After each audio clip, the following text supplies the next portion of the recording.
এভাবে লাউ শাক বানিয়ে নিলে খেতে কিন্তু অপূর্ব হয়, গরম গরম ভাতের সাথে দারুণ লাগে খেতে। এর জন্য প্রথমেই কড়াইতে সর্ষের তেল গরম করে নিতে হবে। অবশ্যই কিন্তু এই রেসিপিটা সর্ষের তেলেই তৈরি করতে হবে, তাহলে কিন্তু স্বাদটা অনেক গুণ বেড়ে যাবে। সর্ষের তেলে ফোড়ন হিসেবে প্রথমেই দিয়ে দিচ্ছি কালো জিরে আর একটা শুকনো লঙ্কা। সম্পূর্ণ নিরামিষভাবে যেহেতু তৈরি করছি, তাই এখানে কালো জিরে আর শুকনো লঙ্কা ফোড়ন দিয়ে এবার আলুগুলো দিয়ে দিচ্ছি ভাজার জন্য। আলুটা বেশ লালচে করে ভেজে নেব।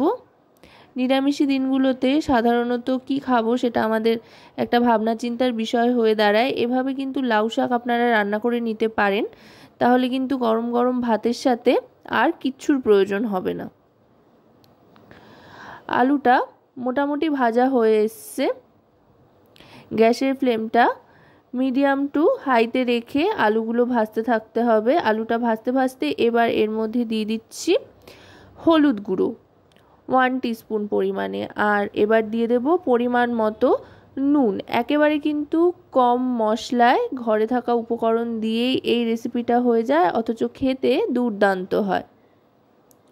নুন হলুদ দিয়ে আরও খানিকক্ষণ আলুটা ভেজে নেব। এবার সামান্য একটু জল দিয়ে দিচ্ছি।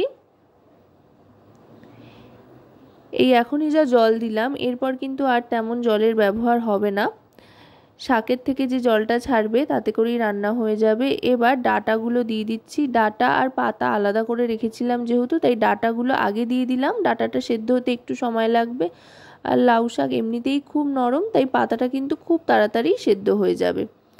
এবার কেটে রাখা পাতাটা দিয়ে দিচ্ছি।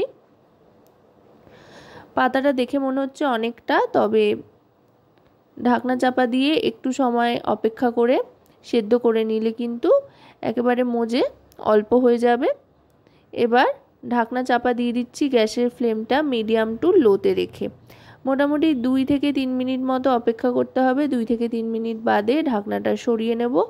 সরিয়ে নিয়ে এবার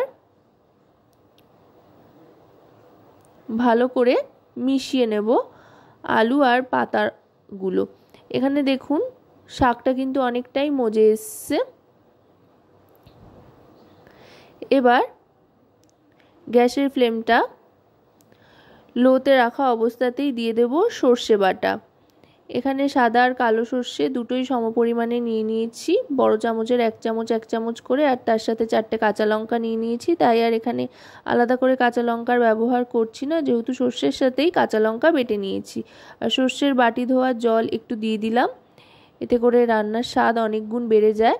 আর কিন্তু কোনো রকম জলের ব্যবহার এখানে হবে না।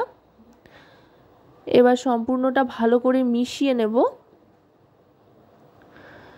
ভালো করে মেশানো হয়ে গেলে দিয়ে দেব পরিমাণ মতো চিনি। আশা করব রেসিপিটি আপনাদের ভালো লাগবে। ভালো লাগলে অবশ্যই রান্নাবাটি চ্যানেলটিকে সাবস্ক্রাইব করে লাইক শেয়ার কমেন্টের মাধ্যমে আমাদের পাশে থাকবেন, আর পাশে থাকা বেল আইকনটি অন করে নেবেন সবার আগে সমস্ত রকম নতুন রান্নার নোটিফিকেশান পাওয়ার জন্য। কারণ আপনাদের নিয়ে, আপনাদের জন্যই কিন্তু আমাদের চ্যানেল রান্নাবাটি। দেখুন কত তাড়াতাড়ি এই লাউ শাকের রেসিপি কিন্তু তৈরি হয়ে গেল। তো আজকের রেসিপিটি কেমন লাগলো অবশ্যই জানাবেন।